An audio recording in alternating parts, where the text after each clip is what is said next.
Hi, I'm Claire. I landed in Chicago thinking I'd surprise my brother, but the surprise was on me. He was on life support alone, unresponsive, and his wife. She was laughing in a champagne dress at a rooftop club, pretending I didn't exist.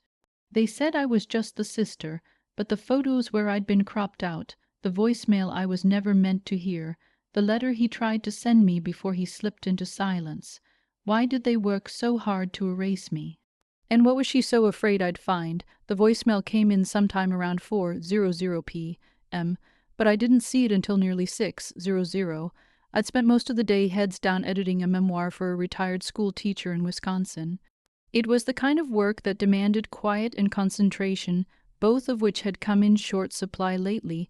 My inbox had been a mess, and my phone was set to silent. When I finally glanced down and noticed the blinking notification, I expected it to be spam or another political rook call.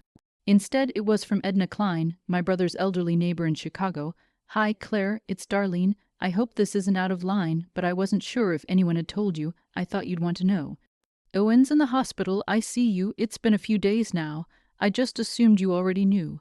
I'm so sorry. I replayed the message 3 times. I see you. A few days. Nobody told me. My hands were suddenly too cold to type. My spine locked into place.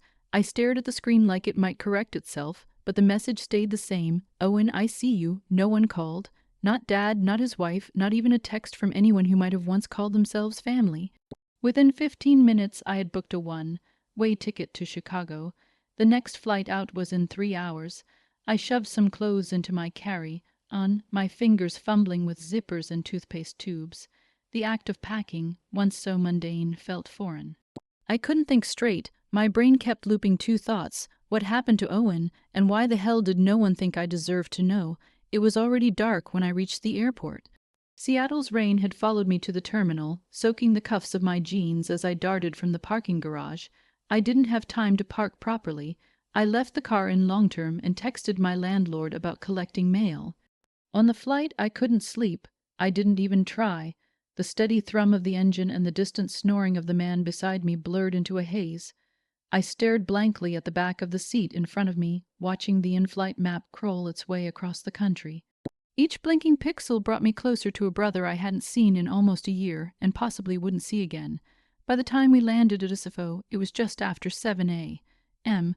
A cold fog hung over the runway like a bad omen. I grabbed a taxi and told the driver the hospital's name. He didn't ask questions, just nodded and drove. The city was waking up around us. Delivery trucks, bundled up commuters, street vendors setting up coffee carts. Everything pulsed with life while my heart sat heavy in my chest like it was waiting to break. As we pulled up to Mount C, I gripped my phone tighter. The screen still showed nothing from Camille. No missed calls, no messages, not even a passive-aggressive group chat update, just silence. Inside, the hospital smelled like disinfectant and burnt coffee. I walked straight to the front desk and gave my name, Claire Avery. I'm here to see my brother, Owen Avery. He was admitted to ICU. The receptionist glanced at her screen, then back at me with a polite but unreadable expression. Are you immediate family? I blinked. Yes, I'm his sister. She typed again, more slowly this time. I'm not seeing you listed on his emergency contact or next of kin forms. I'm sorry. I felt the heat rise to my face. I didn't even know he was here until yesterday. I just got off a red-eye from Oregon. Can I at least see him? She stood up and excused herself. A few minutes later, a nurse in soft green scrubs appeared and walked me over to a bench beside a vending machine. He's stable, she said gently, but he's been unconscious since they brought him in. No visitors have been recorded since he arrived. His wife hasn't been here much. I didn't know what to do with that. My throat tightened. No visitors, not even her. She was listed, but we haven't seen her in several days. As I sat on the bench, a mix of emotions swirled in me: confusion, frustration, sadness. I reached for my phone, needing some anchor. I clicked open Instagram without thinking, and that's when my stomach dropped. There she was, Camille in a glittering black dress posing on a rooftop club in Soho. The caption read, "A night to remember, #girls night, hat finally free." The video auto-played. She twirled in the camera, champagne in one hand, wind blowing her curls just right. Someone behind the camera laughed and said, "Where's your husband tonight?" Camille winked and raised her glass. Technically alive, but that's subjective. I froze, everything inside me stilled, the antiseptic scent of the hospital, the quiet beeping of machines behind doors. My brother unconscious, alone, while his wife popped bottles and cracked jokes about him being halfway to dead. My hand trembled as I lowered the phone. She knew. She absolutely knew, and she didn't tell me. No one did. They all let me sit 2005, 100 m away thinking everything was fine. While the one person I loved most in this world slipped toward death, I sat there for what felt like hours. At some point, a nurse walked by and asked if I needed anything. I barely heard her. The world around me continued, but I wasn't in it. I hadn't even seen him yet, and already I knew nothing would ever be the same. By the time I stood from that bench outside the ICU, my legs felt like they belonged to someone else. The hallway hadn't changed. The same off-white walls, the same hum of fluorescent lights, the same cart of unopened snack packs near the nurse's station. But something inside me had shifted. I wasn't just a sister flying in out of state anymore. I was someone who had been shut out on purpose. I needed to see Owen. I had to. I marched up to the nurse's station with a kind of urgency I wasn't used to showing strangers. I need to see my brother. His name is Owen Avery. He's in ICU. I just spoke with someone earlier. The nurse, young hair pulled tight in a bun, glanced at her screen. She didn't look up as she said, "Are you his legal next of kin?" I tried not to let my frustration show. "I'm his sister." She paused her typing. "Unfortunately, you're not listed on the visitation log. I just flew here from Seattle. No one even told me he was in the hospital. I only found out because his neighbor had the decency to call me." Her eyes softened for a moment, but only a moment. "I'm sorry, ma'am. Without his wife's permission or a prior designation on file, we can't authorize entry." I pulled out my wallet and offered my ID. See Avery's same last name. "I have photos on my phone from our childhood from last Thanksgiving." She gave a sympathetic look. "The kind people reserve for toddlers who drop ice cream cones. We can't break protocol. Of course not." Protocol was the law in hospitals, at least until someone powerful enough bent it. I stepped back, pressing my hand against the cool wall behind me. Across the corridor, I caught sight of an older nurse watching me, standing near a cart stacked with linens. She gave me a nod, subtle and slow, then tilted her head toward a supply door near the end of the hallway. It was barely noticeable, but I caught it.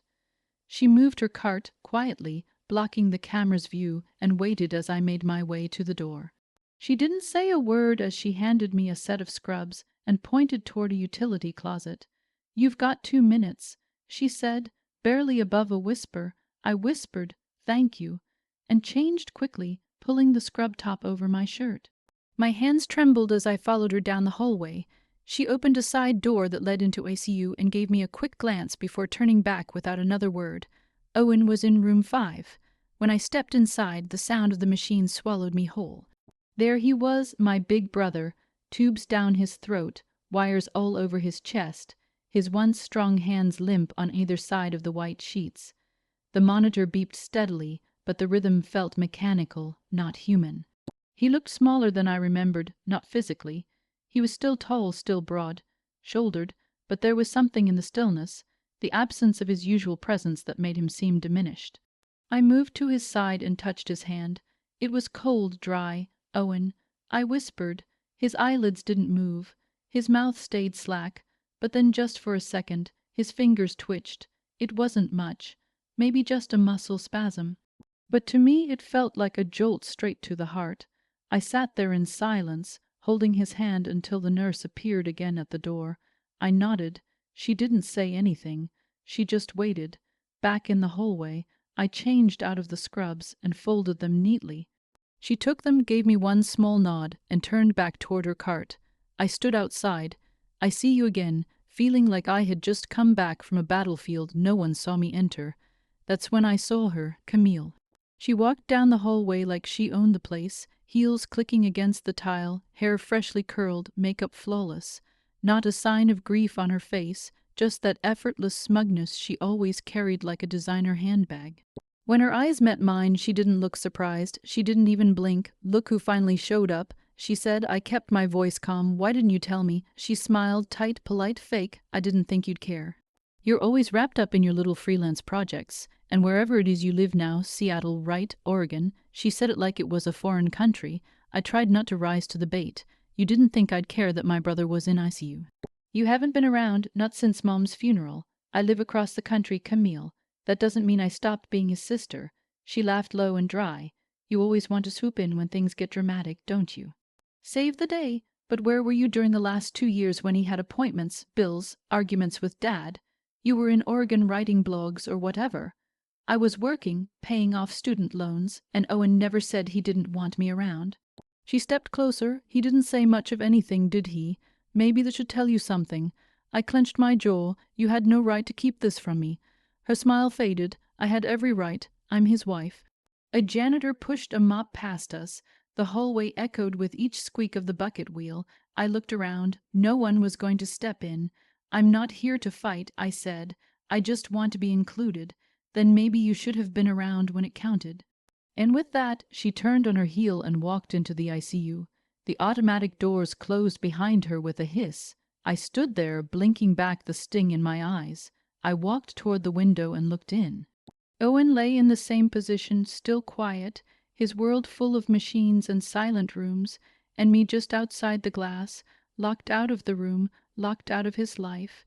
The keys felt foreign in my hand as I slid them into the lock of Owen's apartment.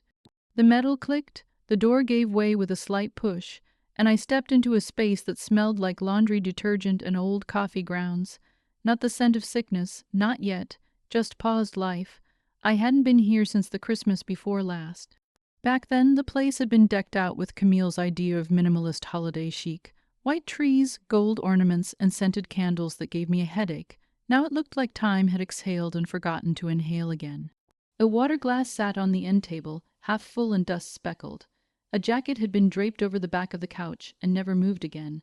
There was mail stacked under the TV remote. He hadn't left, intending not to return. I dropped my bag by the door and walked slowly, eyes scanning the silence. Every step I took made something ache in me. I knew I was looking for something, anything to help me understand what the hell had happened between the brother I knew and the version of him who'd apparently never thought to name me on a hospital form. My phone buzzed, unknown number. I answered without thinking. Claire, the voice was male, familiar, but older than I remembered. This is she. It's Simon Hartley. I used to work with your brother, legal side. I saw your post from the hospital, Simon, I repeated. Yeah, I remember. Estate planning, right? Look, I've been meaning to reach out sooner, but I wasn't sure how things were being handled. They're not well anyway. He cleared his throat. Owen talked to me a few weeks ago. He'd been thinking about updating his will. I paused mid-step. He didn't get around to it formally. No documents were signed, but he mentioned it. Said he had concerns. Concerns about what? There was a pause. Not long, but long enough to signal caution. He wanted to make sure you were taken care of, that things didn't get misrepresented. I lowered myself onto the edge of the couch. So he knew what? That she'd try to erase me. I can't speak to intent, Claire. All I know is he felt the need to reclarify some things. He said, and I quote, legacy matters, especially when it's all that's left. I rubbed my eyes with the heel of my hand. Do you have anything in writing? Anything at all? Just the meeting notes from our last conversation. Informal, but they exist. Can you email them? Already on it. Thank you, Simon. Claire, I want you to know I've known your brother a long time. He didn't talk about many people with as much warmth as he did about you. I swallowed that down like gravel. Then why the silence? Why didn't he ever reach out? Maybe he thought he had more time. Or maybe someone convinced him he didn't need to. I hung up shortly after and sat in the stillness, letting that idea soak in. Owen had tried. Maybe not loudly, maybe not perfectly, but he had tried, and Camille had made sure none of it surfaced. I stood and moved to his desk, opening drawers one by one. I found pens, receipts, and a few unopened bills. In the bottom drawer, tucked behind a manila folder labeled retirement, was a half-filled notebook. His handwriting, Owen's handwriting. There were lists, groceries, errands, mundane notes. But a few pages in, I found a short entry dated roughly 6 weeks ago. Call Simon, need to clarify assets. Make sure Claire gets what Mom would have wanted. My breath caught. He hadn't forgotten me. He hadn't dismissed me. He just hadn't gotten the chance. I didn't cry. I thought I might, but I didn't. Instead, I felt something settle in me, a kind of clarity, a direction. I wasn't just going to mourn my brother. I was going to finish what he started. The next morning, I arranged to meet Simon at a cafe near the hospital. We sat in the corner away from foot traffic, and he passed me a folder with a few typed notes inside. This is everything I've got. It's not official, but it shows intent. Do you think it'll hold up? I asked. Depends on the court, the judge, the lawyers. But if we find more, if there's anything else, emails, recordings, witnesses, it strengthens your case. I nodded slowly. And what happens if Camille gets winded that I'm looking into this? He looked up from his coffee. Then she'll try to get ahead of it, which means we work fast. The rest of the day blurred by in fragments. I went back to the apartment and photographed everything I found. I drafted a timeline. I even emailed my own attorney back in Oregon. I didn't go to the hospital that evening. I couldn't. I needed distance. I needed to think. But just before midnight, I found myself walking the length of Central Park. Owen's notebook in my coat pocket, my boots scuffing the leaves, the air smelled like cold stone and pine needles. My mind replayed a moment from our last visit 6 months ago when we'd sat across from each other at a coffee shop near the Flatiron Building. He'd said, "There's a lot I want to fix, but not now." I remembered brushing it off, thinking it was about work or taxes. I hadn't asked. I should have, now I knew better. As I stepped into the elevator of Owen's building later that night, I whispered, "You wanted to fix something. I'll find out what." I stayed at Owen's apartment that night. Something about being surrounded by his things, even untouched and collecting dust, was more comforting than any hotel could be. I needed to be close to his world, to what remained of it. To understand him now, I had to step into the space he left behind. The next morning, I brewed the last of the coffee in his kitchen cabinet. It was stale but strong, and I drank it black while flipping through unopened mail he hadn't sorted, mostly credit card offers, 2 unpaid energy bills, and a flyer from a pet adoption center. Nothing out of the ordinary until I got to a stack of folders near the bottom of the bookshelf by his desk. One man folder caught my attention. The tab read simply "Estate Pending."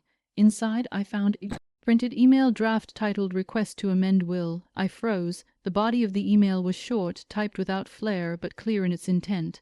"Simon, I'd like to revisit the terms of my will. We need to make sure Claire's protected. Call me when you can." There was no timestamp on the printed page. Based on the emails in the envelope and the other papers dated around mid-October, it must have been drafted just a few weeks before Owen was hospitalized. He meant to change things. He meant to include me. The thought didn't feel like vindication. It felt like sorrow curling into certainty. I sat on the edge of the bed in the guest room, my room once, and took a photo of the letter with my phone. Then I folded it carefully and slid it into my bag. Later that afternoon, I returned to the hospital. I didn't go straight to the ICU. Instead, I wandered down toward the vending machines. I hadn't eaten since early morning, but I wasn't there for food. I needed air, a quiet place to think. I leaned against the wall, closed my eyes, and tried not to let the weight of everything crush me. "Miss Avery," the voice came from my left. I turned and saw the older nurse, the one who had snuck me into Owen's room that first day. She held a cup of tea and a slight smile. "I didn't mean to scare you," she said gently. I thought you might want to know. He said your name. My heart stuttered. What, the night he came in before he lost consciousness twice, I think. He said, 'Call my sister, Claire.' She needs to know." She took a sip of her tea, and then nothing after that. I swallowed hard, my throat dry. "You're sure?" I asked. She nodded. "I've been doing this 20 years. I know when someone's lucid and when they're not." He meant it. I stood there absorbing the weight of those words. All the silence, all the distance between us, all the excuses I'd built to explain away why he hadn't reached out. And still, he had remembered me. He trusted me, I said quietly. He did. The nurse didn't stay long. She patted my shoulder and walked off, giving me the dignity of grieving alone. I sat down on the bench next to the machine and pulled out my phone, opened notes. I needed to put it somewhere. This feeling, this truth that somehow survived everything else. He remembered me. He trusted me. That's enough for now, but not forever. I closed the app, took a breath, and stood. The sky had begun to shift outside, gold fading into gray, afternoon tipping toward evening. Back at Owen's apartment, I paced for a while before deciding to do what I hadn't yet, fully explore his home, not just for paperwork, for answers, the kind that didn't come with headers or signatures.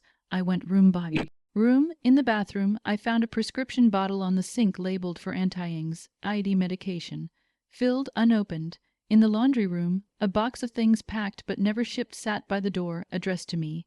In the living room, a photo on the wall, a picture of us at Mom's 60th birthday, had been replaced. The frame was the same, but now it was a photo of just him and Camille at a gala event. And then in his office behind the printer, I found another envelope. It wasn't sealed. Inside was a printed itinerary for an appointment with Simon dated 2 days before Owen collapsed. Handwritten reminder on a sticky note, bring Claire into this. Call her first. I didn't need more proof, I already had it, but this was confirmation. Someone had stepped in before he could finish what he started. I took photos of everything, scanned what I could with my phone. Then I sat down and opened my laptop.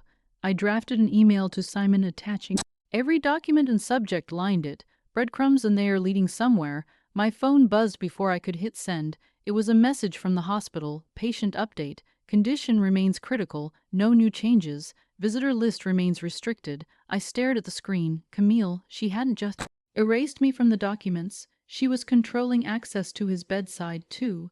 I called the nurse's desk, hoping maybe the rules had shifted, but no. Sorry, the new receptionist said flatly. Your name's not on the authorization list. We've confirmed it with his wife. I bit back the urge to yell. It wouldn't help. Instead, I said, thank you, hung up and walked to the window. Chicago pulsed outside.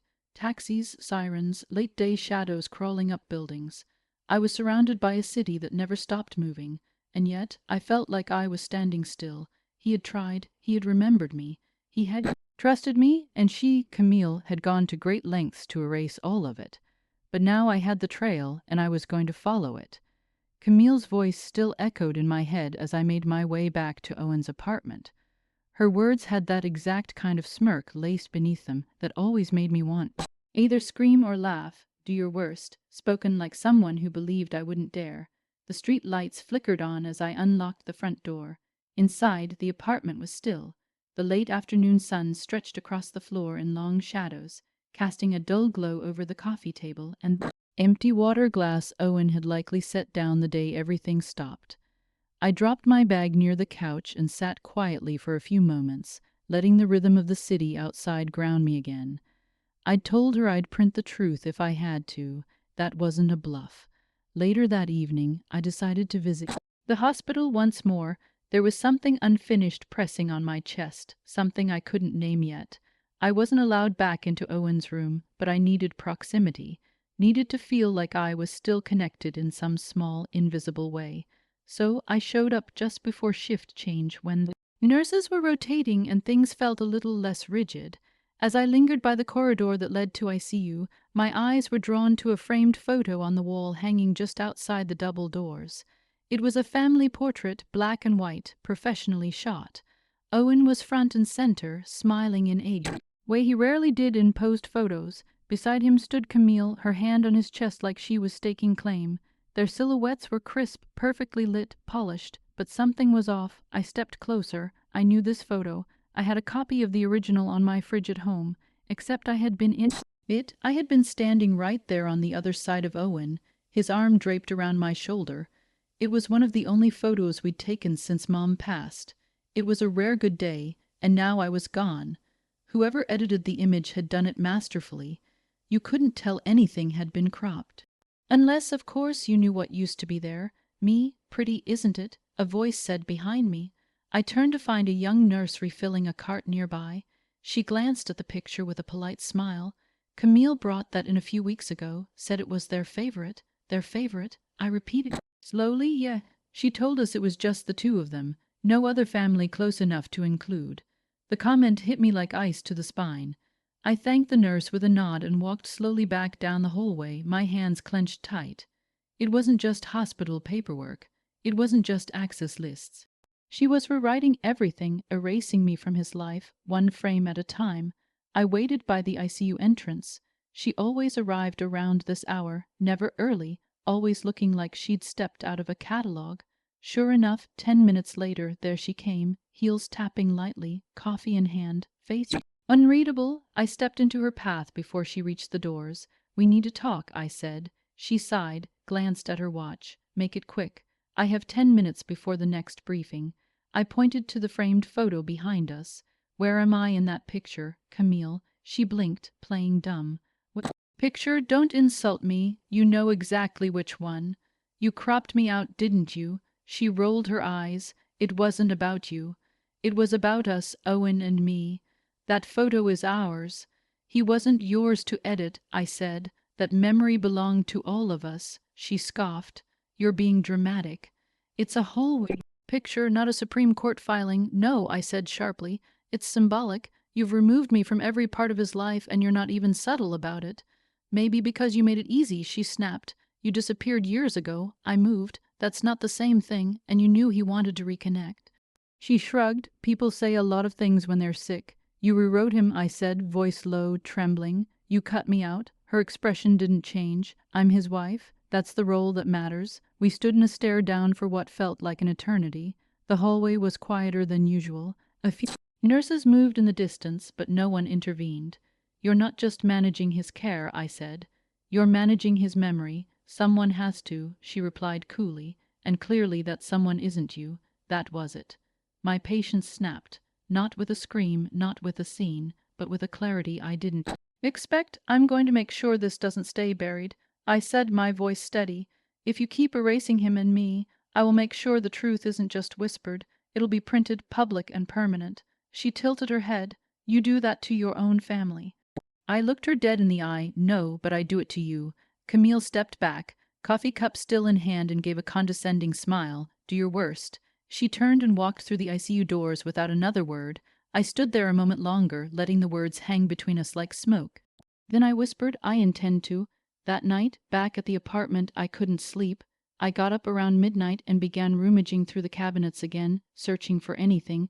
Receipts, documents, messages. That might be the next breadcrumb. That's when I found it. An old file folder tucked behind a row of manuals in the hallway closet. Inside, labeled envelopes, a couple of flash drives, and one worn notebook. And sitting right on top, exactly where it needed to be, was the first weapon. It was just past 2 a.m. when I sat cross-legged on the living room floor. The contents of Owen's hallway closet spread around me like pieces of a puzzle I hadn't realized I was building. The folder I'd found earlier that night, stuffed behind old insurance manuals and a broken umbrella, had turned out to be a gold mine or a landmine, probably both. The envelope on top had a return address from Memorial Sloan Kettering Cancer Center. I unfolded the contents carefully like they might disintegrate if I breathed too hard. Inside was a faxed copy of a transfer form. It was a request for Owen's care to be moved from outpatient oncology at a local clinic to Sloan's specialized treatment unit. Signature line was blank. Date 5 days before he collapsed. No signatures, no approval, just dust.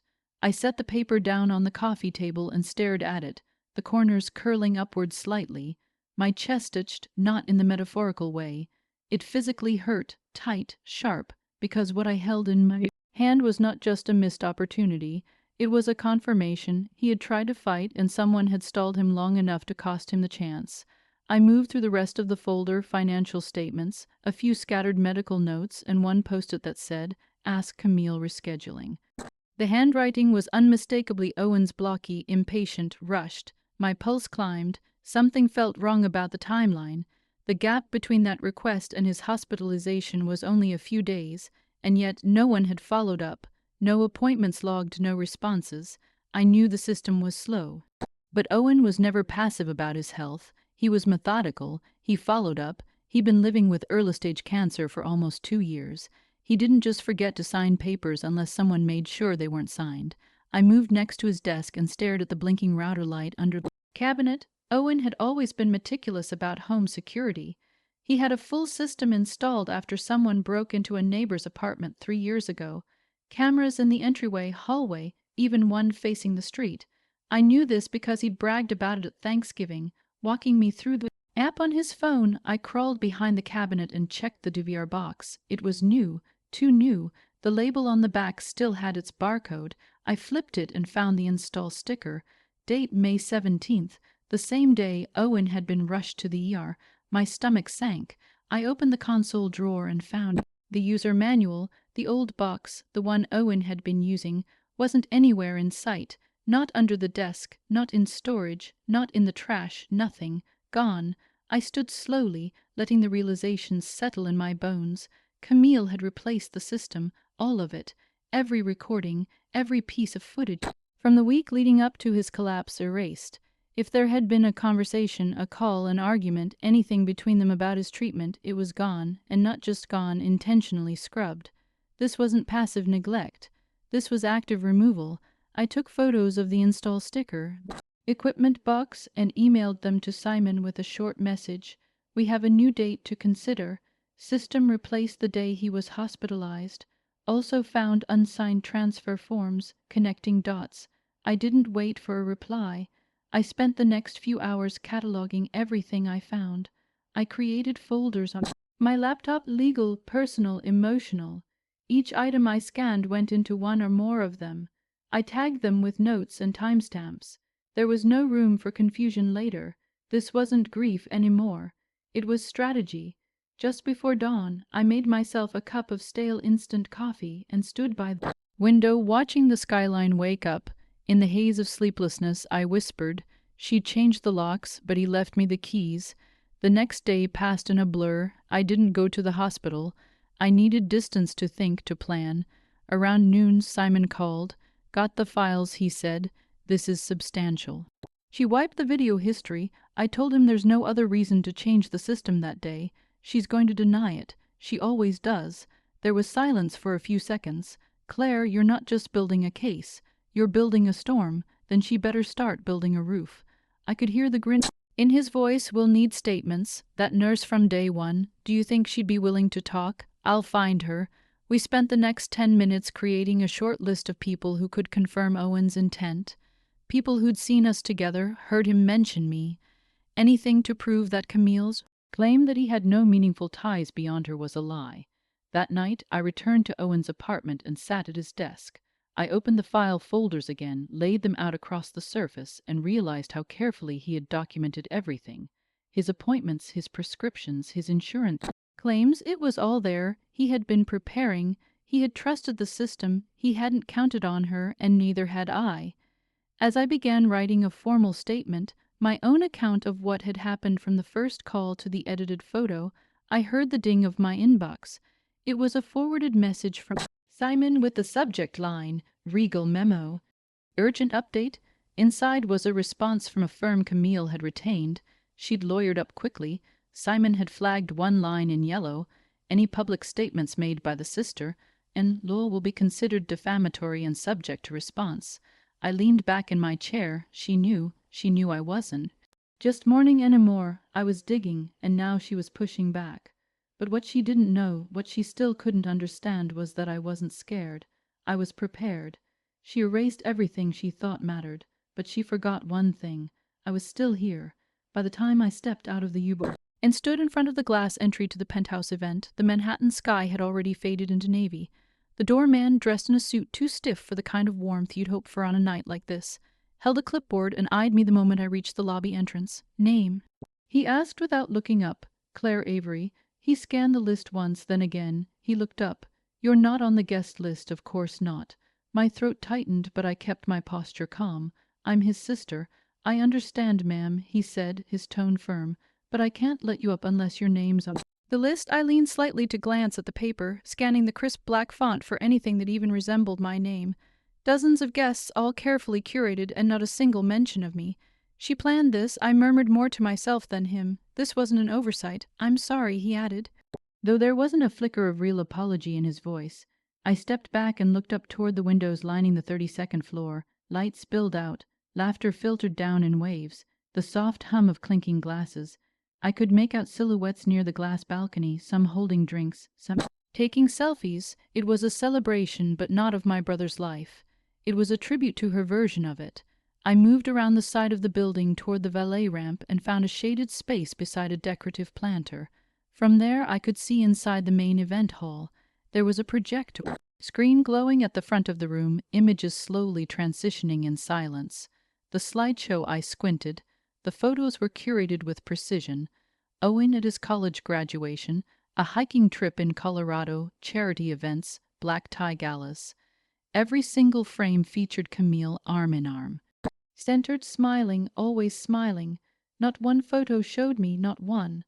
I was nowhere in the life he apparently lived. Not in childhood, not holidays, not even family trips I had planned myself. I watched as a new photo slid into view. Owen and Camille posing outside a vineyard. I had taken the picture. I remembered the day, the argument that morning, the way he had asked me to come even after she said no, and now I was nothing more than a pair of hands behind the lens. Inside, the guests clapped.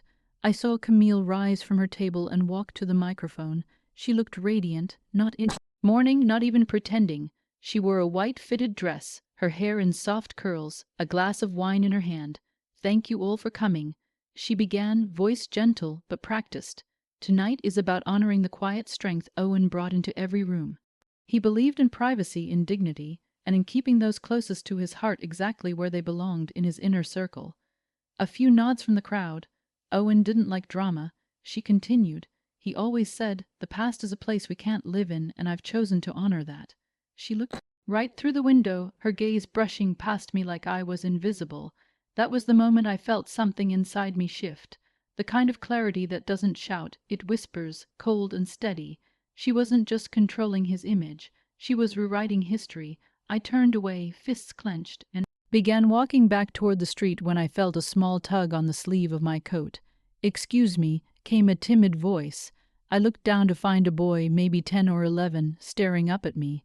Brown curls, oversized coat, scuffed sneakers, familiar face. "You're Clary Wright?" He asked. "Yes." I said, cautious. "I live on the same floor as Mr. Avery, your brother. He used to give me gummy bears." My heart cracked a little. "That sounds like him." The boy hesitated. "He asked me to mail something for him once, a letter, but she said I shouldn't." "Who?" I asked, though I already knew. "The lady with the black purse. She told me not to touch his stuff, that I'd get in trouble." My voice dropped. "Do you still have it?" He nodded, pulled off his backpack, and rummaged inside. After a moment, he held out a slightly crumpled white envelope.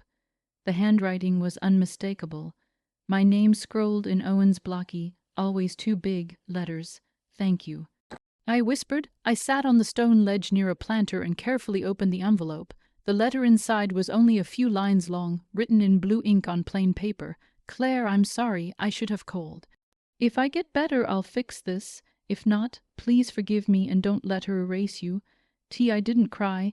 I didn't collapse. I folded the letter, placed it back in the envelope, and tucked it into my coat pocket like it was something holy."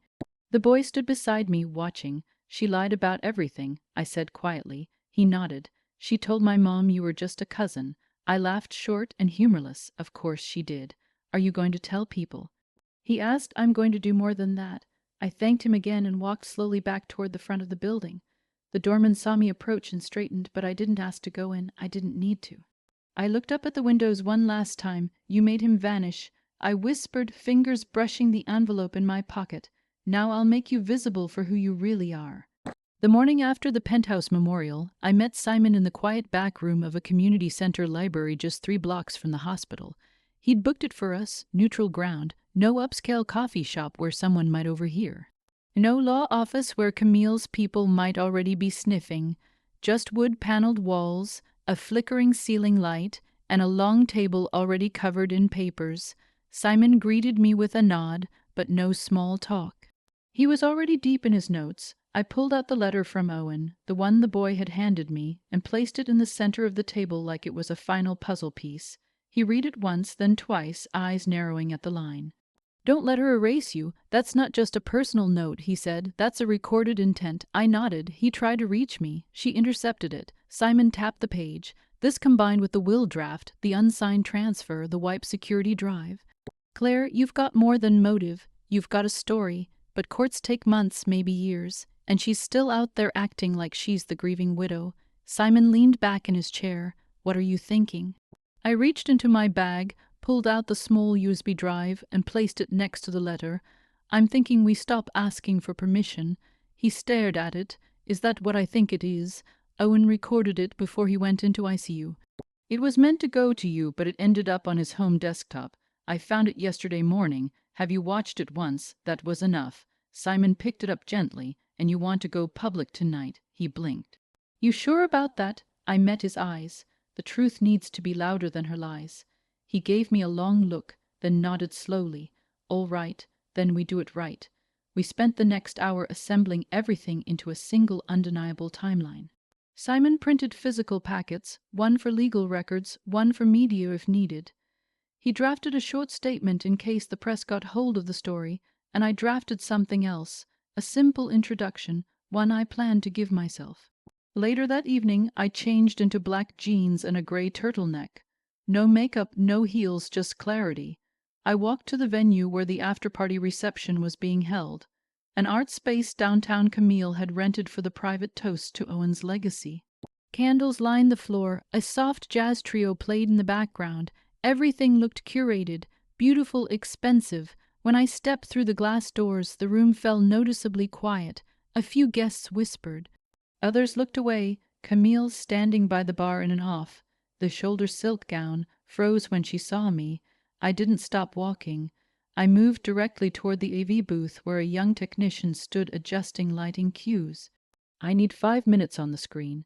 I said calmly. He looked confused. Do you have approval? I do now, Simon said, appearing behind me and holding up a signed release form. Legal rep, make the switch. The tech hesitated, glanced over at Camille.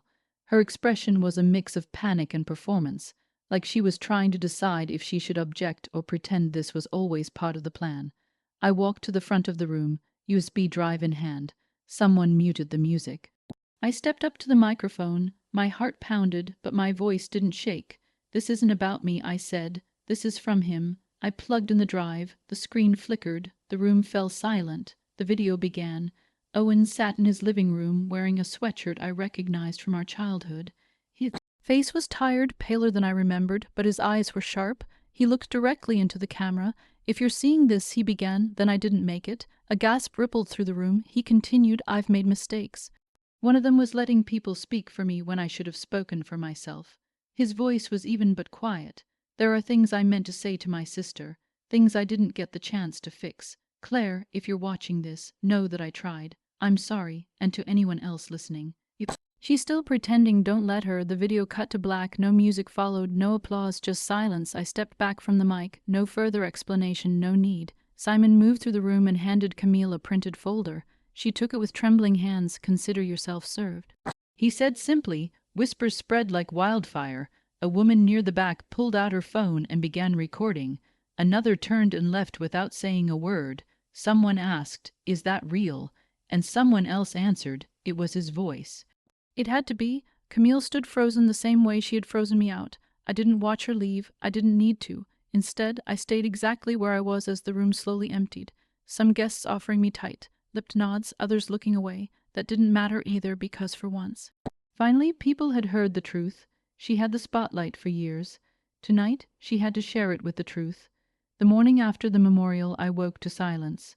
Not the kind that weighs heavy like guilt or buzzes like tension, just quiet, a stillness that felt earned. I made myself coffee in my new apartment, a small one, bedroom walk-up near Central Park, still mostly boxes and unframed memories, no marble countertops, no curated art, just me and space. That was enough. While the water boiled, I glanced at my phone. Overnight, the clip of Owen's message had gone viral.